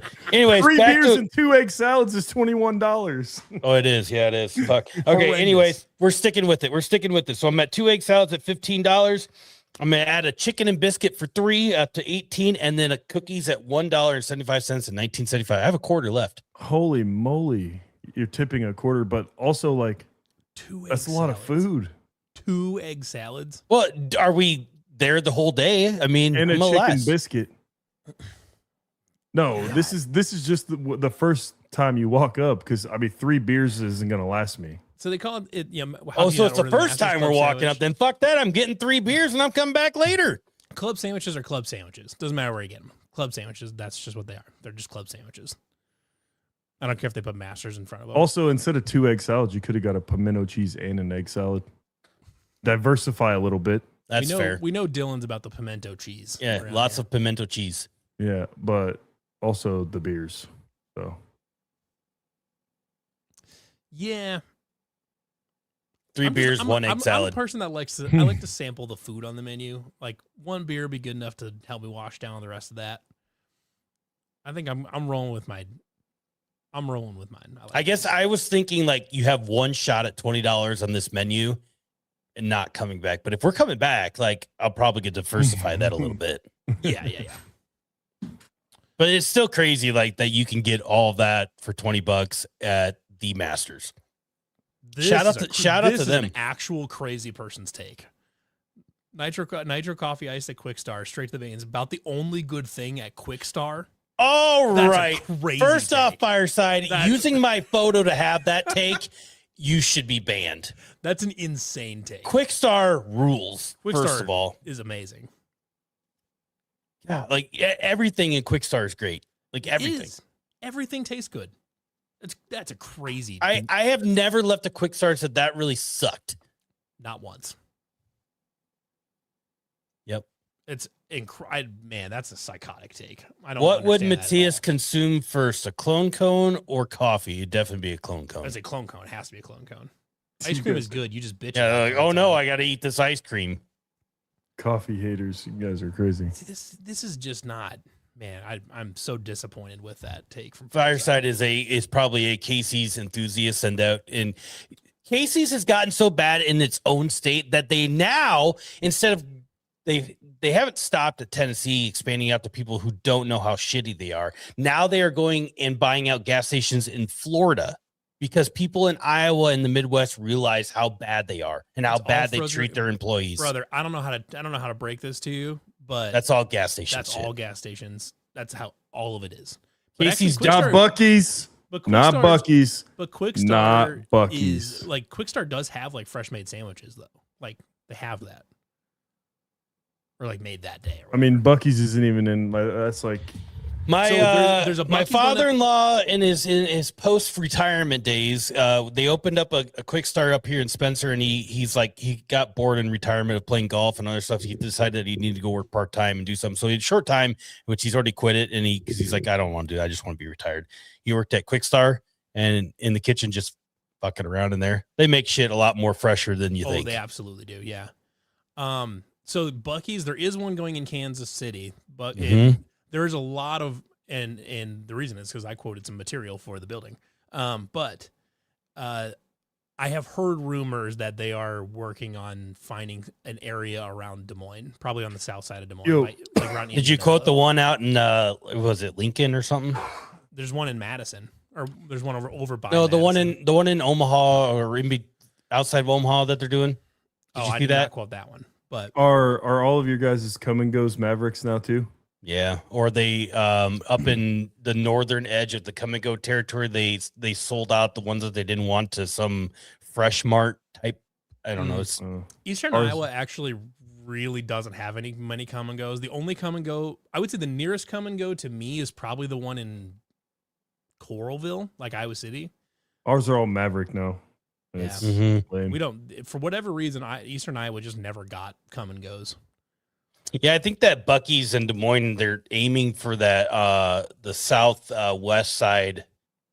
Down kind of where 35 keeps going south, and then I can't remember what goes in the Norwalk there, but in that area. Yeah, down by Norwalk. Yeah, but Buc-ee's doesn't even belong in this conversation. Like that's like comparing. It's a different thing. That's like comparing Walmart to Louis Vuitton. Like it's just not. Well, Buc-ee's is like a whole different thing. Like it's another like, market share. It's a big like department store that just also has gas. Like it's not really like a gas station. Like, well, and the crazy thing is like their market for fuel, and here I'm gonna get into nerdy fuel stuff, but like their market for fuel is not targeted to like the truck stop type of things, and it's literally just passenger car gas, and every pump is full.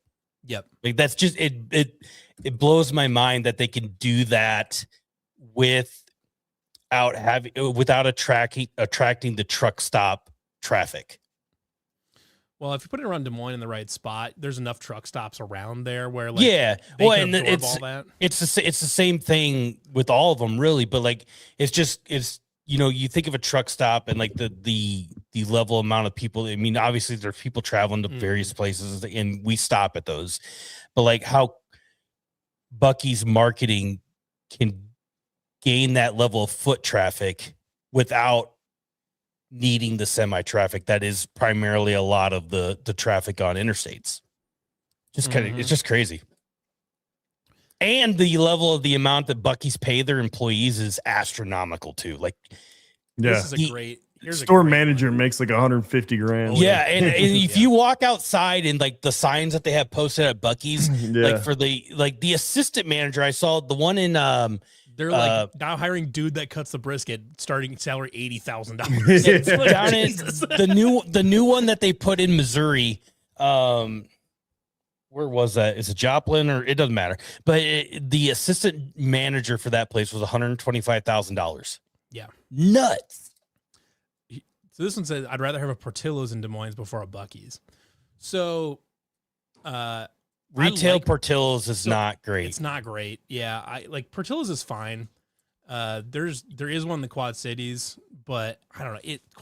Portillo's is okay, but you get outside Chicago, like inner Chicago, like they just you need to go to an original location in Chicago, like one of the early locations. Like you said, the retail ones that are out away from Chicago are just not, or franchises. I guess you could the franchises. Yeah, the franchises are just not.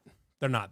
Like I saw one in Minneapolis. I'm like, that has to be ass. Yeah, no, I could just the Portillo's in downtown Chicago. Awesome, they're great food. But it's just like if you go out east, the Primanti Brothers. If you're at a Primanti Brothers in Pittsburgh, very very good, very good. If you get down into the ones that are like in like Morgantown and stuff like that, they're still decent, but they're not the same as they were up there. Portillo's franchise. I don't know if I'd get like too crazy excited. No, for one of those. Definitely not. And I'm not like Buc-ee's has been pretty remarkably consistent across every location. They kind of got it down. I'm not like a huge like I'm an advocate for like things Chicago, right? But like I'm not like, and even like people who live in Chicago, like they probably like wouldn't like fight you to the death if you said Portillo sucked, because there's probably tens of other places in Chicago to get a Chicago dog and just have better Chicago dog, and they have like Italian beef and stuff like that. And there's plenty of places in Chicago to get Italian beef. But like if you were like wanting it and like wanted like some sort of like Chicago dog immersion, like Portillo's probably would do the trick. But if you didn't know any better, I guess. Yeah. You had a bad experience at Portillo, I would give it another try. Like especially if you go like into downtown Chicago where it's some of the older locations. Yeah, you got to go like to one of the originals that they actually take it seriously enough. Now, like, I mean, there's a Portillo's out by like O'Hare. It's like it's like a newer retail location. I mean, or newer franchise location. It's like it was fine, but it's not. Wiener Circle in Chicago would be a great place to go get a Chicago dog. Yeah. Yeah. Shout out Ben Johnson for giving free hot dogs to all of Chicago a couple times. Personally, two things. So personally, the franchise that I would really like to see, and Iowa needs a Waffle House. I'm sorry, we need a Waffle House. They just do. We need Waffle Houses. Put one. We got them on like every corner. I know. Yeah, I know. They're so close to being in Iowa. Put one in the Quad Cities. Put one in Des Moines. Put one in Council Bluffs. They're so close to being in Iowa. It's like they really are. It's kind of like Council Bluffs Waffle House would be one of the craziest places in the world. That would be nuts. It absolutely would, and that's why it's perfect. It's perfect for Council Bluffs because it would be the most batshit place you could ever get breakfast. There's a lot of like Whataburger would be another place that's like close to like Iowa, just can't break into Iowa. Buc-ee's, Waffle House. I mean, there's probably more. There's more, but like those are the two big ones. Like, and it's something they can't break into Iowa. It's just like They they're just don't. so close. They're so and I think Buc-ee's will be in Iowa within the next. Oh yeah, I mean, like all those, like Waffle House probably eventually will be in Iowa. Like Maybe, Whataburger, probably, maybe. but Waffle House doesn't get too crazy. They're not like wild about expanding outside their territory. They don't keep pushing their footprint a whole lot. Whataburger, I don't think will ever make it up here. I don't think Whataburger ever makes it up here. Yeah, they're just on the north side of Kansas City now, and that's like the furthest north they got. Yeah, and But it's pretty a big overrated too, to be honest. It's a big jump to get from Kansas. Yeah, City that to first Des time I Moines. had Whataburger, I was like, "This is fantastic! This is awesome!" And then like you have like a second time, you're like, okay, maybe it's not as great as The my problem is when brain if, was. if Whataburger gets up here and they have that, and they're like, but we have Bebops. Like, Yeah, I think It's, the one it's thing. better than Bebop's, but it's not. hold on. It is, but it's. Not. It's what? I think So this is the trick here. The trick here is you put the Waffle Houses in Fort Dodge, put one in Clinton, put one in Maquoketa. for a Waffle House at Fort Dodge would be. Waffle House in Oh Fort my Dodge is where you God. get. That's where you get like you get the camera on the street lamp across the street, and you just look at the Fort Dodge, and you can get look at the Fort Dodge Waffle House, and you can get a live feed in there whenever you want. Fort Dodge is doing a lot of like renovations and stuff to downtown, like into the commercial districts of Fort Dodge, but like the outskirts of Fort Dodge is still the same. Like they're trying, but it's just Yeah, like the shopping areas of Fort Dodge, the money that they have poured into that area and all the new places that they're attracting are great, but like at the core of Fort Dodge, nothing has changed. He said Waffle House is crap.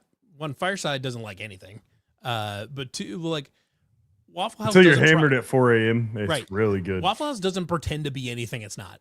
Yeah. Like There's Waffle no House- fancy marketing gimmicks, nothing. Right. They know Waffle House knows who they are, and they know they just kick out cheap, greasy breakfast, and that's what people go there for. And it's funny, like there was a Waffle House like a mile away from this place I worked in Ohio. I don't know if I ever even got a waffle there once. I always got like hash browns and everything. Like, I've never heard anybody talk about waffles. Like, you got to go for the waffles. No, but if you do get a waffle, you put chocolate chips on it, it's pretty good. I've no Okay, doubt I'm about gonna it. go back to Dylan. Breakfast food's awesome. I'm gonna go back to Dylan's thing here real quick. Is this a safe space, right? Iowa safe space? No, Whataburger. I like Whataburger better than Bebop's. It is, yeah. that's fine. I mean, Bebop's is comparable to Waffle House. Fine. Like, I'm fine with that. They're It's just- different kind of genre, but like similar Oh my god. level. Kyle Conradi drains another like game walk off field goal, and we just go hit the Waffle House afterwards. Yeah, so when I end up there very early or late, however you want to describe it, I'll like go up and buy everyone's food in the restaurant, and it's like $112. The worker's like, "Are you sure? Are you sure?" I'm like, "Yeah. You don't have anything." Raising Canes or Slim Chickens? I don't know if I've had Slim Chickens. I've never had Slim Chickens, and I think I've had Raising Canes maybe once. Raising Cane's is better. Slim started here where I live. Okay, It's- I don't know if I've ever had it. It started here where I live, and I think they put one in Iowa recently. But like, Well, while we're on here, Iowa State What picked is up that? What the unholy fuck is that cricket? what is that? What? It's coming from you. It's coming Me? from, it's absolutely coming from you. You have a cricket inside of your mouth. Like, No? where the fuck is the noise coming from? Like, Fuck if I know. I don't understand. I hear nothing. I heard Well, it's gone crickets. now. Yeah. You heard crickets, right? Yeah. Yeah. There's absolutely a cricket. You guys are fucking high. Fuck are you Anyways, No. Iowa State got a 6'7", 285-pound offensive lineman from Michigan, 14th ranked player in Michigan. Just committed. Oh, the state Michigan. not the Also, state I can't even Michigan. tell you why Cane's is even good because there's no seasoning on it, but it's good. I don't know. It's good. The bread is. I don't go to a lot of places. Like granted, there isn't anything around here as far as like fried chicken places. There is a Popeyes. I was telling but- people that in college. I was like, the only place to get chicken in Ames is Chick-fil-A. Yeah. Like, we need to open a Raising Cane's in Ames, and we will be loaded. There's not a lot of chicken places up here for whatever reason. I know Which people is- have their reservations about Chick-fil-A, but I love Chick-fil-A. Oh, I love Chick-fil-A. Yeah, Chick-fil-A is great.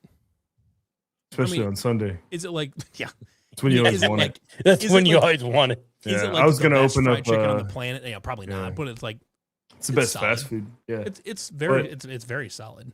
I was gonna open up a food truck and park in the Chick-fil-A parking lot on Sunday and sell chicken and call it Side Chick. It's pretty good. Everyone wants it on Sunday, dude. I'm telling you. Mhm. A Raising Cane's in Ames be busier than the MU Panda Express. Man, the MU Panda Probably. Express is the busiest restaurant I've ever seen in my entire life. It never doesn't have a line. It is the Buc-ee's of. I'm telling you, dude. All right, Raising all right, Cane's- Fireside. Give me your top 5 restaurants that apparently you hate everything in life. What do you got? Well, top 5 right these now. are all fast food places. Yeah, we're not- not like yeah. we're not saying they're the Yeah. best ever. Yeah, this isn't. Yeah, we're not talking about like comparing this to like some like sit down like. This is just. I'm on the road and I want to get some fucking food. Speaking of those kinds of places, though, I know you Iowan. I love cheesecake, but the Cheesecake Factory's mid as fuck. We don't even have a cheesecake factory. I know. Iowa. The only Okay. one in Iowa is in Des Moines Is there one in Iowa? Yeah. at the Valley West Mall. No, Yeah. I wouldn't have even known. Matthias knows that the best fried chicken is around Spring Valley, Illinois. The hell is that? I grew up near Spring Valley, Illinois. I'm gonna go Not out sure on I've a ever had limb. it though, Big Joe. I'm gonna go out on a limb and say it's probably a little further south than that. Probably. Gonna guess. Yeah, Jordan Creek, not Valley West Mall. Sorry. I was gonna say Actually- I've been to it. Actually, what's funny though is like, yeah, there's not a lot of chicken places up here. I don't know if you guys are aware of this or not, but Iowa consumes more pizza per capita than any other state in the country.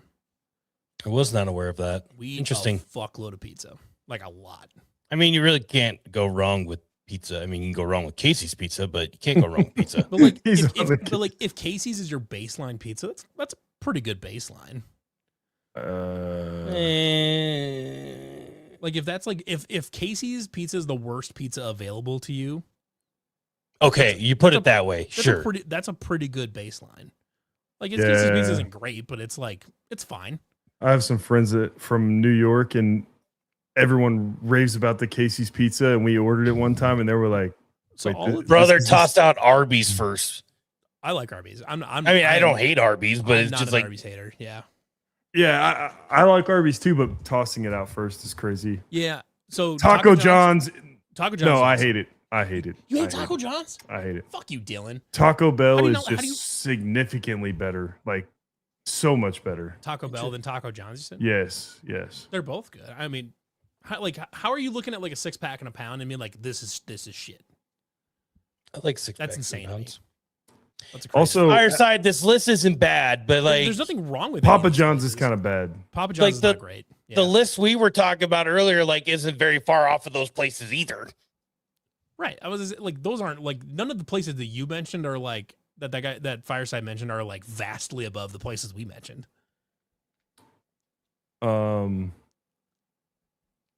And like, yeah, like Culver's is good. Wendy's. Have you guys Flavors. been? Have you been to Burger King in the last week or two? They keep closing in Iowa. Yeah, they can't stay open.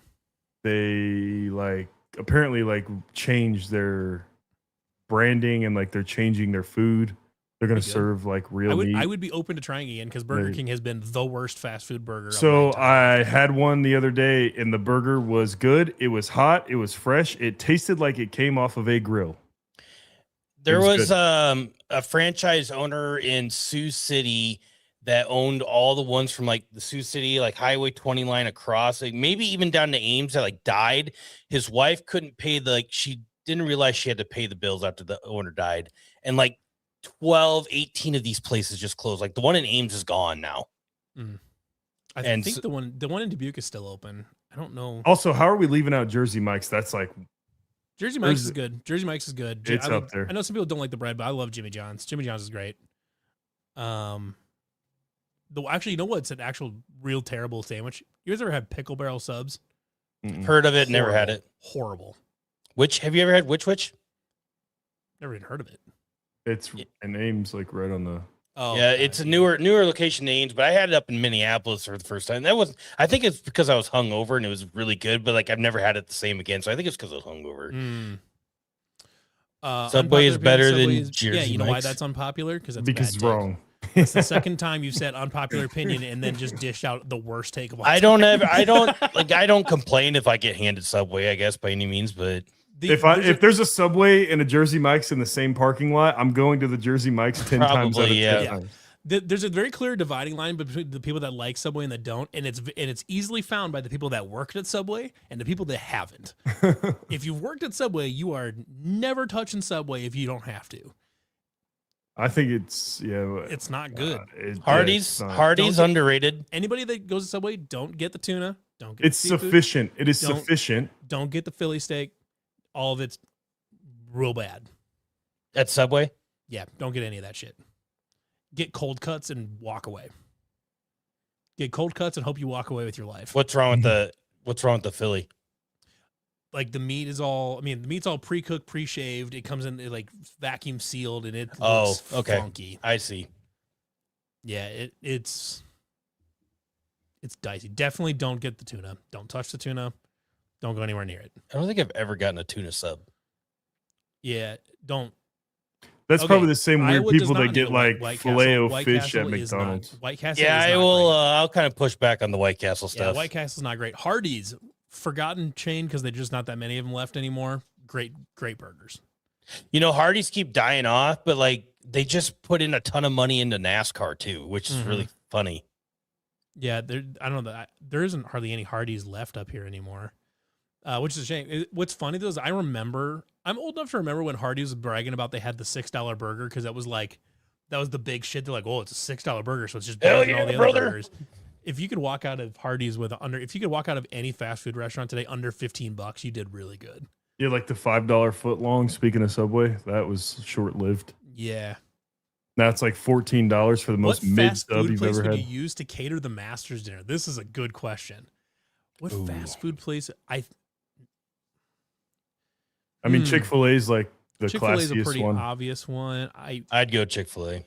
So I would say Culver's. The only thing I have two minor complaints about Culver's. Is one, their fries do not have enough salt on them, and two, their burger patties do not have enough salt on them. Freddy's is better than Culver's. To me, they taste almost exactly the same. Their fries are better. I do like Freddy's. Freddy's. Freddy's fries are better than and they give you like, hey, here you want some taste with your fries? Here's a bottle of seasoning. Dump it all on there. Yeah. I do like Freddy's. Freddy's I'll go Chick-fil-A. Five Guys is way overrated. It is good, but it's like way too expensive. I wouldn't use it to cater though, because part of the magic with Five Guys, you go in, you build your own burger from scratch. So like, I wouldn't use it to cater. Fast food place. Well, I would Jimmy John's. Jimmy John's, great catering. At the Masters? Sure. Hey, it's your dinner. My dinner. Yeah, fuck off. It's my dinner. I mean, they have McDonald's at the White House, so I think. Yeah, I don't know. All right. Yeah, I forgot about that. Pepper Jacks. Pepper Jacks was Pepper Jacks ripped. Wait, Pepper is it Jacks closed? Is so good. Yeah, it closed the names. Oh, wait, I have to check. There's one in Cedar Rapids on Edgewood Road, and if it's still there, I used to go to that one in Ames all the time. Pepper Jacks rips. It's Pepper Jacks. It may not have closed. Hold on, I don't remember. I just drove by it last week. Steak and Shake also good. They have their Cajun. Ooh, I love steak. I do love Steak and Shake. Pepper Jacks and Noodles. I lived off that shit. Noodles is good. Noodles and Company is real good. Coco. All right. Well, yeah, we're like 2 hours. We're talking about nothing at this point. Well, tomorrow night, Levi and Jake and Jackson and Keeney. I'm hosting a game show trivia type thing. It's going to be Jackson Pence, Jake Bren, Austin Keeney, Tom Turner are going to be drafting. They're going to be drafting teams. It's a Cyclone points draft. So they're going to draft a starting lineup. This one's going to be basketball. They're going to draft a starting lineup, so position-ish specific. And they have to pick a single season from that player's career. They get that player's scoring average from that season, and then whoever can build the best scoring average throughout their entire team at the end wins. You cannot take a player twice, so you can't take 2015 George Niang and 2016 George Niang. You pick one, and then nobody else can take that player. They're doing no research ahead of time, so it's all off the dome. Now, in the future, the reason I told them no research this time is because I told them what the topic was this time, so they could just because it's our first one. Going forward, I'll tell them what sport we're doing, but I won't tell them what the stat is until we start the game, and then it'll be a surprise. So I thought it was sorry to waste your time, Steve. Jake kind of misspoke a little bit earlier when he introduced it today. Is Jake really trustworthy at this point? No. Yeah, false information, Jake. I told him, it was hey, we have the nightcap tonight, and then we have the game tomorrow night. And he said the nightcap's tomorrow night, and I was like, well, okay, that's not quite right. But here we are. Anyways, that's what we're doing tomorrow night. We're going to probably do something. We're going to do a draft like that, or some sort of game, probably every 2 weeks or so. Throughout this off season, it'll go between basketball, football, all that stuff, and different stats and all that stuff. Yeah. So and then that's tomorrow night at 8 p.m. is when we're starting that. That would be Thursday. So then we had nothing Friday, and then everything we'll just I don't know if the Lightcast guys will be back next week or whatever, but we'll post all that on social media when we know what the hell we're even doing. So, but we will be back next Wednesday talking about something, whatever happens, and maybe we'll make another Masters dinner. I don't know. You want to plug the gear? You want to plug the gear? So we can. The hats that Matthias and Dylan and the quarter zip that Dylan's got there, and I've got the black hat on right now. They will be for sale very shortly. I was talking to Crystal about it late last week, and she was close on having that ready to go. Because one of the reasons it wasn't quite ready yet is because they're working on a thing where basically people will be able to build a hat, so they can pick the color, they can pick if they want a rope on it, they can pick the color of logo. So they'll be able to build their own custom hats, basically. And so that the back end web development part of that is what they were still working on. But I know it is coming and coming soon. So we will absolutely keep everybody updated on the merch stuff. But CF After Dark merch is coming very soon. Yep. And just to, again, thanks to the Iowa Distilling Company. But if you guys haven't yet already, go and vote for them for the People's Choice in Des Moines, Iowa. Vote as many times as you can. Des Moines City View. Yep. So if you go to their Twitter page, they've got a link to it right there as well. Get those votes in, and shout out to them, and buy Prairie Fire, not the other competitor, Dylan. We don't say the F word around here. So yeah. Well, I'm gonna need some Prairie Fire shipped to Arkansas. We can make that happen. I'll talk to Kyle, see if we can get that going. So let's see if we can do this. For me, Dylan, Levi, this has been the Nightcap. We'll see you guys next week. I'll see you guys.